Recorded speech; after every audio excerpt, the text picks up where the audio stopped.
अभी क्या डालूं इसमें? जीरा। बस जीरा राय, जीरा राय। ये तेरी फेवरेट एक्ट्रेस कौन है? ऐश्वर्या राय? दीपिका पादुकोण मैडम। दीपिका पादुकोण। पिक्चर देखा उसने तो? मैंने उनको सब पिक्चर हैप्पी न्यू ईयर भी देखा, सबसे पहला पिक्चर था उनका वही था। ओम शांति ओम को क्या हो गया? तीस मार खान देखा है तूने? हाँ। क्या बात है, उसमें कौन था? अक्षय सर है और अक्षय खन्ना सर भी है। दोनों अक्षय है। वाओ। और हीरोइन? हीरोइन कैटरीना का। ये आदमी मेरे को फिल्मों से मेरी बैंड बजाएगा, मेरे को रिटायर करके ही छोड़ेगा ये। नमक हल्दी एज यूजुअल स्वाद अनु।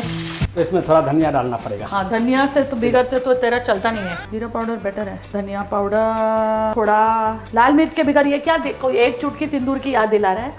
हाँ, डायलॉग याद है तेरे को? एक चुटकी सिंदूर ऐड करो।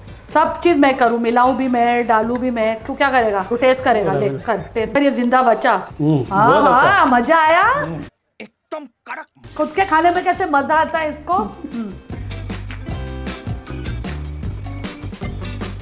मजा तो आया।